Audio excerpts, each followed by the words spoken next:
नमस्कार, स्वागत है आपका परीक्षा रेस यूट्यूब प्लेटफॉर्म पर। साथियों, हम लोगों ने हिंदी आर ओ के लिए जो है हिंदी का टेस्ट पेपर शुरू किया था।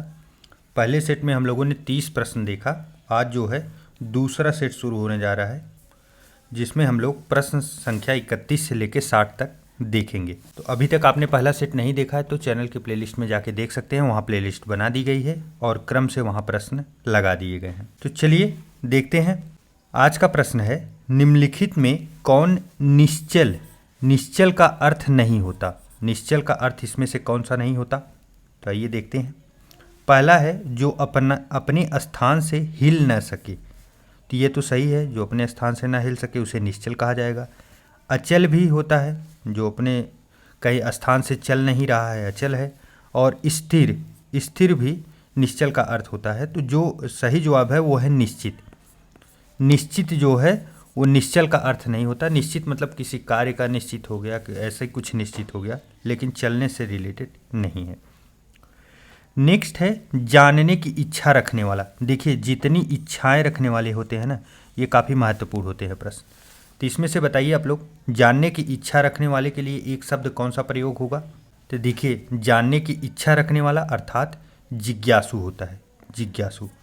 अच्छा देखिए, इस प्रश्न में अगर हम पीछे से इच्छा रखने वाला इस शब्द को काट दें तो क्या होगा, जानने की इच्छा। तो जानने की इच्छा क्या कहा जाती है, तब हो जाएगा आंसर जिज्ञासा। अर्थात जानने की इच्छा को जिज्ञासा कहा जाता है और जानने की इच्छा रखने वाले को जिज्ञासु कहा जाता है। तो दोनों काफ़ी महत्वपूर्ण है, आप ज़रूर से ज़रूर ध्यान दीजिए। तो जिज्ञासु हम लोगों का जो है सही आंसर होगा। और यहाँ पे देखिए ऑप्शन नंबर ए में लिखा गया है जिजीविषा। जिजीविषा इसका अर्थ क्या होता है, तो इसका अर्थ होता है जीने की प्रबल इच्छा। अर्थात कोई जीना चाहता है, जीने की प्रबल इच्छा जिसकी है उसके लिए प्रयोग होता है जो है जिजीविषा। चलिए नेक्स्ट, स्वयंभू शब्द का अर्थ बताइए। स्वयंभू का जो है अर्थ क्या होता है, तो देखिए, जो स्वयं से उत्पन्न होता है ना उसे स्वयंभू कहा जाता है। तो सही जवाब तो ऑप्शन नंबर बी हो गया। देखिए, सर्वोपरि जो सबसे ऊपर हो उसे सर्वोपरि कहा जाएगा। सर्वश्रेष्ठ जो सबसे श्रेष्ठ हो तो उसे सर्वश्रेष्ठ कहा जाएगा। चलिए नेक्स्ट है, जिसकी आशा न की गई हो। जिसकी आशा न की गई हो, तो देखिए, जिसकी आशा न की गई होगी तो क्या होगा, अप्रत्याशित होगा, अप्रत्याशित। ध्यान रखिए, इसकी वर्तनी में भी पूछा जाता है, त्रुटि में भी। तो सही जवाब ऑप्शन नंबर डी हो गया। और इस शब्द को भी आप देखिए, जो कठिन शब्द होते हैं ना उन्हें आप जरूर से ज़रूर लिखते रहिए, नहीं तो काम नहीं बनेगा। क्योंकि वहाँ पे जो ऑप्शन होते हैं ना काफ़ी क्लोज होते हैं, 2 ऑप्शन तो बहुत क्लोज होते हैं। तो देखिए, इसमें और जो शब्द दिए गए हैं, ना उम्मीद जिसकी उम्मीद न की गई हो, अग्र सोची जो आगे की सोचता हो, और आशातीत। आशातीत शब्द जो है यहाँ पे वो महत्वपूर्ण है, आशातीत। तो देखिए, आशातीत का अर्थ ये होता है ना, आशा से अधिक, आशा से अधिक। चलिए आगे देखते हैं। उपकृत शब्द के लिए सही वाक्यांश क्या है। उपकृत, तो देखिए, जिस पर उपकार किया गया हो उसे ही उपकृत कहा जाता है। तो सही जवाब तो ऑप्शन नंबर डी होगा। देखिए, ऐसे प्रश्नों को सॉल्व करने के लिए सबसे पहले आपके वर्ड पावर काफ़ी स्ट्रांग होनी चाहिए। तो आप लोग ज़्यादा से ज़्यादा पढ़ने का प्रयास कीजिए। और अगर आप लोग बोलेंगे तो मैं 1 लाइनर फॉर्मेट में ऐसे प्रश्नों को लेके समाहित करूँगा सीधा सीधा, जिससे आप लोग आपकी स्टडी धारदार हो जाएगी, काफ़ी तैयारी मजबूत हो जाएगी। लेकिन यह रिकमेंडेड होगा, आप लोग जब कहेंगे, ज़्यादा लोगों का सुझाव रहेगा तब किया जाएगा। नेक्स्ट है, युगों से चले आने वाले। युगों से चले आने वाले के लिए एक शब्द क्या होगा। देखिए, महत्वपूर्ण प्रश्न है, क्योंकि यहाँ पे जो है ना कन्फ्यूजन बनेगा। कन्फ्यूजन ये बनता है कि यहाँ पे ऑप्शन नंबर बी देखिए, ये आपको लगेगा कि युगांतर होगा युगों से चले आने के लिए, लेकिन ये सही जवाब नहीं है। सही होगा सनातन। सनातन का अर्थ होता है युगों से चले आने वाला। तो ऐसे प्रश्नों को ना हमेशा जितना ज़्यादा से ज़्यादा आप प्रैक्टिस करेंगे वहाँ से सॉल्व कर सकते हैं। नेक्स्ट है, जिसे बुढ़ापा न आए। वाक्यांश के लिए एक तत्सम शब्द क्या होगा, जिसे बुढ़ापा न आए। तो जिसे बुढ़ापा न आए वो अमर होगा। अमर तो वो होता है जो मरे न, जो मरे न। अर्थात जिसको मृत्यु की प्राप्ति न हो। अजर होता है, कहते सब नहीं कि मैं अजर अमर हूँ। अजर मतलब ये हुआ कि मुझे बुढ़ापा नहीं आएगा, अमर मतलब मुझे मृत्यु भी नहीं आएगी। तो चलिए नेक्स्ट है, जो व्याकरण को जानता है। यह तो प्रश्न कई बार आ चुका है, जो व्याकरण को जानता है, तो उसके लिए क्या होगा, तो सही जवाब है वैयाकरण, ऑप्शन नंबर ए। नेक्स्ट है, जो क्षमा करने योग्य नहीं है। जो क्षमा करने योग्य नहीं है, वाक्यांश के लिए एक शब्द क्या है, तो जो क्षमा करने योग्य नहीं है अक्षम्य, उसे अक्षम्य कहा जाता है, तो ऑप्शन नंबर बी सही होगा। नेक्स्ट है, पश्चिम और उत्तर दिशाओं के मध्यस्थ कोण। पश्चिम और उत्तर दिशाओं के मध्यस्थ कोण को कहते हैं। तो आइए सभी दिशाओं के मध्य जो कोण बनते हैं उनको एक बार देख लेते हैं हम लोग। तो चलिए देखते हैं। देखिए ये क्या है, ये है उत्तर, उसके बाद फिर दक्षिण, फिर ये हुआ पूर्व और ये हुआ पश्चिम। चारों दिशाएं हमें पहले से ही पता है। उसके बाद देखिए उत्तर और पूर्व के मध्य जो होता है, इस कोण को ईशान कोण कहा जाता है। इस कोण को क्या कहेंगे, इस कोण को हम लोग ईशान कोण कहते हैं। और उसके बाद फिर देखिए पूर्व और दक्षिण के कोण को आग्नेय कहा जाता है। आग्नेय अर्थात देखिए आग्नेय का अर्थ होता है ना आग से संबंधित, आग से संबंधित। अब आग से संबंधित का मतलब क्या हुआ, आप कभी भी देखेंगे ना, घर अगर बनेगा तो पूर्व और दक्षिण के कोने में किचन बनता है, किचन, क्योंकि खाने पीने का काम आग वहीं रहता है, तो ये कोण प्रयोग होता है। और उत्तर पूर्व जो ईशान कोण होता है ना, यहाँ पानी का प्रयोग किया जाता है। तो देखिए आप आपकी पढ़ाई से आप कितने बड़े ज्ञाता हो जाएंगे कि भविष्य में आप अपने घर का निर्माण भी कर सकते हैं। चलिए कोई बात नहीं, आगे देखिए उत्तर और पश्चिम का कोण जो है ये वायव्य कोण कहा जाता है, इसे वायव्य कहा जाता है। और जबकि पश्चिम और दक्षिण का कोण जो है वो नैऋत्य के नाम से जाना जाता है। तो हम लोगों से जो प्रश्न पूछा गया था वो कौन सा पूछा गया था, तो वो ये पूछा गया था वायव्य वाला, उत्तर और पश्चिम के कोण को। आप इसे नोट डाउन कर लीजिएगा, नहीं तो स्क्रीनशॉट ले लीजिएगा, सेव करके रख लीजिएगा। ये प्रश्न बार बार पूछा जाता है और कन्फ्यूजन हमेशा बना रहता है। तो आइए देखते हैं हम लोगों का जो आंसर होगा वो क्या होगा। वो है पश्चिम और उत्तर दिशाओं के मध्य जो कोण बन रहा है वो क्या है, तो वो है वायव्य कोण, वायव्य। चलिए नेक्स्ट है, निम्नलिखित में से कौन सा वाक्य व्याकरण की दृष्टि से अशुद्ध है। एक वाक्य जो है व्याकरण की दृष्टि से अशुद्ध है। तो चलिए देखते हैं। पहला क्या है, श्री कृष्ण के अनेकों नाम हैं। श्री कृष्ण के अनेकों नाम हैं, क्या ये सही है, जी नहीं, यही हम लोगों का आंसर है, यही गलत है। यह गलत क्या है, अनेकों कोई शब्द ही नहीं होता, अनेक शब्द होता है, अनेक। देखिए अनेक तो वैसे ही अपने आप में बहुवचन है, अनेकों का क्या प्रयोग है, अनेकों का कोई प्रयोग ही नहीं है। एक वचन को बहुवचन में बनाने के लिए ही तो कोई शब्द में परिवर्तन किया जाता है, तो अनेक तो पहले से ही बहुवचन है, तो उसमें को लगाने से कोई फर्क नहीं पड़ेगा। अनेकों कहीं पे भी आपको देखिए बहुत सा एरर ऐसा मिलता है, बार बार दिया जाता है, तो आप इससे अलर्ट हो जाइए, आप तुरंत उसे आंसर लगाइए कि ये अशुद्धि है। नेक्स्ट है, निम्नलिखित में से कौन सा वाक्य शुद्ध वाक्य है। तो देखिए पहला क्या है, मैं सारी रात भर जागता रहा। देखिए भर का प्रयोग तो कोई यहाँ औचित्य लग ही नहीं रहा, क्योंकि आप मैं सारी रात जागता रहा कहेंगे तब भी पूरी रात की बात हो गई, भर की आवश्यकता ही नहीं है। यहाँ पे भी पूरी रात भर जागता रहा, भर गलत ही है। मैं सारी रात जागता रहा, यह सही है, यही सही है। मैं पूरी रात में जागता रहा, में जागता क्या मतलब पूरी रात जब हो गई तो उसमें अंदर की बात तो है नहीं, वो पूरी रात भर की बात है, तो वो जब पूरी रात की बात है तो फिर उसमें ऑप्शन नंबर सी होगा सही हुआ। चलिए नेक्स्ट है, निम्नलिखित में कौन सा वाक्य शुद्ध है। पहला है, यह व्यर्थ बातें करने से कोई लाभ नहीं। तो बातें देखिए, बातें में बिंदी भी लगेगी, और उसके बाद जो है यह व्यर्थ बातें करने से कोई लाभ नहीं होगी, तो यहाँ तो पहली अशुद्धि मिली। दूसरी अशुद्धि है, संपूर्ण देश काल में निराशा छा गई। संपूर्ण देश में निराशा छा गई, ये तो ठीक है, काल की आवश्यकता ही नहीं थी, क्योंकि आप देखिए निरर्थक शब्द जहाँ प्रयोग होते हैं वो ईडर में आते हैं। ज़्यादा शब्द, जब कम शब्दों में बात समाप्त की जा सकती है तो ज़्यादा शब्द बढ़ाने की क्या फ़ायदा। उसके बाद है, भाई ने भाई के साथ सलाह की। देखिए भाई ने आपस में सलाह की, ऐसी बातें भी लिखी जा सकती थी। भाई ने भाई के साथ सलाह की, यह भी हो सकता था भाई ने भाई के साथ सलाह की, तो ये भी गलत है। जबकि सही उत्तर जो होगा वो होगा कृपया प्रत्युत्तर शीघ्र दें, तो सही जो ऑप्शन नंबर डी होगा। चलिए नेक्स्ट है, महान व्यक्तियों में भौतिक वस्तुओं के प्रति जो है, यहाँ स्पेस पे क्या आएगा, यही प्रश्न है, पाई जाती है। तो क्या पाई जाती है? निर्लिप्तता पाई जाएगी। निर्लिप्तता अर्थात वो उसमें विलीन नहीं होंगे भौतिक वस्तुओं के प्रति, वो आध्यात्म या बड़ी महान वस्तुओं या अपने टारगेट के प्रति जो है उत्सुक रहेंगे। चलिए नेक्स्ट है, निम्नलिखित वाक्यों में से एक वाक्य जो है शुद्ध है, उसमें से कौन सा शुद्ध है? तो देखिए, उसने मिष्ठान खरीदा, उसने मिष्ठान खरीदा, यह वाक्य पूरी तरह से सत्य है।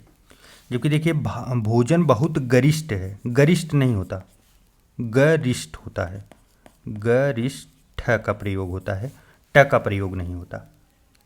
और वैसे ही आप लास्ट वाले ऑप्शन नंबर डी में देखिए, अंतर्ध्यान लिखा है, अंतर्ध्यान, यह कई बार पूछा भी गया है। तो देखिए, अंतर्ध्यान नहीं होता, यह होता है अंतर्धान, अंतर्धान, यह सही होता है, अंतर्ध्यान नहीं होता। तो सही जवाब जो था ऑप्शन नंबर ए, उसने मिष्ठान खरीदा। चलिए नेक्स्ट है, निम्नलिखित में से शुद्ध वाक्य चिन्हित कीजिए। तो इसमें शुद्ध वाक्य क्या है?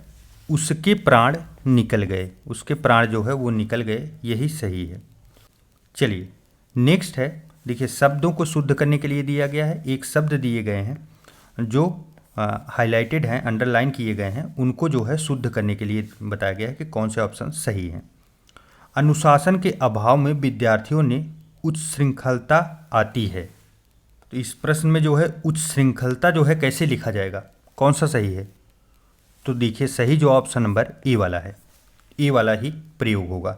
ऐसे शब्दों को आप लिख लिख के याद करिए, और कोई दूसरा रास्ता नहीं है, आप कैसे भी पढ़ लीजिए नहीं याद होंगे। दिन ब दिन रसायनों के अप्रत्याशित प्रभाव सामने आ रहे हैं। तो अप्रत्याशित कैसे लिखा जाएगा? अप्रत्याशित बोलते हुए देखिए, आपको लग नहीं रहा कि ये गलत है? अप्रत्याशित नहीं होता, अप्रत्याशित होता है। क्या? अप्रत्याशित। तो सही जवाब कौन सा बन रहा है? ऑप्शन नंबर सी बन रहा है। उच्चारण ही सबसे सरल तरीका है इन शब्दों को याद करने का। जोर जोर बोल बोल के आप देखिए, अप्रत्याशित, अप्रत्याशित, हमेशा सत्य पढ़िए। ईरर वाले चैप्टर में आप देखेंगे ना, जहाँ आप जब पढ़ते हैं, किसी भी पुस्तक से पढ़ते हैं, एक साइड में दिया रहता है कि गलत वर्ड, एक साइड में दिया रहता है सही वर्ड। आप गलत वर्ड को पढ़िए ही मत, उसको बंद करिए, उसको छोड़िए, कभी मत पढ़िए, क्योंकि आप जब पढ़ेंगे कन्फ्यूजन आपका बढ़ेगा। आप हमेशा सत्य जो उसमें सही लिखा गया है उसी को पढ़िए, और शुद्ध उच्चारण से पढ़िए, और मुंह से बोल बोल के पढ़िए। जैसे इसको क्या होता है, अप्रत्याशित, अप्रत्याशित, अप्रत्याशित, ऐसे करके पढ़ेंगे ना, तो आप यहाँ पे देखेंगे कि स पे जो है छोटी मात्रा अर्थात थोड़ा सा खींच के जल्दी आएगा, और अप्रत्याशित होता है, न कि आ का प्रयोग हुआ है, यह भी आप तुरंत पकड़ लेंगे। वह इन सब तथ्यों से अनभिज्ञ है, वह इन सब तथ्यों से अनभिज्ञ है। तो अनभिज्ञ जो है कैसे लिखा जाएगा? अनभिज्ञ, अनभिज्ञ होता है, अनभिज्ञ। सही जो ऑप्शन नंबर डी होगा। देखिए, ऑप्शन नंबर बी में भी कन्फ्यूजन बनाया है, आधा ग और यह है, और आधा ग और यह को ही तो ज्ञ बनाया गया है, तो हम ज्ञ न प्रयोग करके आधा ग और यह क्यों प्रयोग करें? तो सही जो ऑप्शन नंबर डी होगा। चलिए, भारतीय समाज का पुनरुत्थान शिक्षा के विकास से ही संभव है। तो पुनरुत्थान कैसे लिखा जाएगा, यह प्रश्न पूछा गया। तो देखिए, पुनरुत्थान कैसे लिखा जाएगा।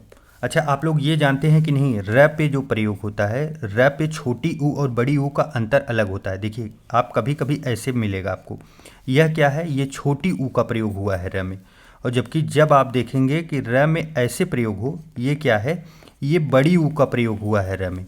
तो यहाँ पे देखिए, बड़ी ऊ का प्रयोग दिखाया गया है, यहाँ पे जो है छोटी ऊ का, पुनरुत्थान में जो है छोटी ऊ का प्रयोग होता है। सही जो ऑप्शन नंबर बी होगा, पुनरुत्थान होता है, पुनरुत्थान। चलिए नेक्स्ट है, अगवानी किस शब्द का पर्यायवाची है? पर्यायवाची आ गया। अगवानी जो है किस शब्द का पर्यायवाची होता है? तो देखिए, अगवानी जो है वो स्वागत, स्वागत का पर्यायवाची होता है। काफ़ी सरल है, और आप लोग पढ़ते रहिए, क्योंकि पर्यायवाची बहुत कंफ्यूज करते हैं, उन्हें भी याद रखिए। नेक्स्ट है, चमू का क्या पर्यायवाची है? चमू। चमू जो है किसका पर्यायवाची है? तो देखिए चमू का अर्थ जो होता है वो होता है सेना। सेना अर्थात सैनिक जो होते हैं। तो सही जवाब ऑप्शन नंबर ए बनेगा। चलिए नेक्स्ट है, अटवी किसका पर्यायवाची है? अटवी महत्वपूर्ण है, कई बार आ चुका है। तो देखिए अटवी जो है वो वन का पर्यायवाची है। किसका? वन का। देखिए चाहे अटवी हो, अरण्य हो, कानन हो, और उसके बाद जो हो विपिन हो, ये सब शब्द आ चुके हैं, आप लोग याद रखिए। अटवी जो है वन का पर्यायवाची है। नेक्स्ट है परिव्राजक। परिव्राजक शब्द का पर्यायवाची है। तो परिव्राजक जो है किसका पर्यायवाची है? सन्यासी का। सन्यासी का। देखिए और जो सन्यासी के अन्य पर्यायवाची हैं कुछ महत्वपूर्ण हैं, जैसे दंडी हुआ, याद रखिए क्योंकि ये कंफ्यूज करने वाले हैं। वैरागी हुए, वैरागी तो लगभग आ जाएगा सबको, लेकिन दंडी थोड़ा कंफ्यूज करने वाला था। त्यागी और वीरत भी एक होता है, वीरत। वीरत भी महत्वपूर्ण है, आप लोग याद रखिए। त्यागी और सन्यासी ये तो आपको पता है। नेक्स्ट है वसन शब्द का क्या पर्यायवाची है? वसन। वसन किसका पर्यायवाची है? तो वसन वस्त्र का। किसका? वस्त्र का पर्यायवाची है। तो सही जो ऑप्शन नंबर सी होगा। चलिए नेक्स्ट है मधुप किसका पर्यायवाची है?